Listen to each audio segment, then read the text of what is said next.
एक मूर्तिकार की कहानी। एक समय की बात है। एक छोटा सा गांव था। उस गांव में एक मूर्तिकार रहता था। वह बहुत ही कुशल मूर्तिकार था। वह पत्थर से ऐसी मूर्तियां बनाता था जो एकदम सजीव लगती थीं। एक दिन एक राजा उस गांव में आया। उसने मूर्तिकार की मूर्तियों को देखा और बहुत प्रभावित हुआ। उसने मूर्तिकार से कहा, तुम बहुत ही कुशल मूर्तिकार हो, मैं तुम्हारे लिए एक काम चाहता हूं। मूर्तिकार ने पूछा, क्या काम है?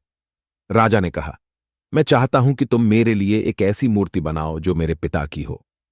मूर्तिकार ने कहा, मैं आपकी इच्छा पूरी करने की पूरी कोशिश करूंगा।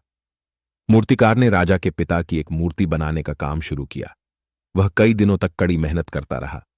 आखिरकार उसने एक ऐसी मूर्ति बनाई जो राजा के पिता की हूबहू थी। राजा मूर्ति देखकर बहुत खुश हुआ। उसने मूर्तिकार को बहुत सारा धन दिया और उसे सम्मानित किया। मूर्तिकार बहुत खुश था। वह जानता था कि उसकी मेहनत रंग लाई है। वह अब और भी अधिक मेहनत करने के लिए प्रेरित हुआ। उसने कई और खूबसूरत मूर्तियां बनाईं। उसकी मूर्तियों की ख्याति दूर दूर तक फैल गई। लोग दूर दूर से उसकी मूर्तियां देखने आते थे। मूर्तिकार का जीवन बहुत खुशहाल था। वह अपने काम से बहुत खुश था। वह जानता था कि वह अपने हुनर से लोगों को खुश कर सकता है। शिक्षा। इस कहानी से हमें यह शिक्षा मिलती है कि हमें अपने लक्ष्य को प्राप्त करने के लिए कड़ी मेहनत करनी चाहिए। हमें कभी हार नहीं माननी चाहिए। अगर हम मेहनत करते हैं तो सफलता जरूर मिलती है। यह कहानी हमें यह भी सिखाती है कि हमें अपने हुनर से दूसरों की मदद करनी चाहिए। इससे हमें खुशी और संतुष्टि मिलती है।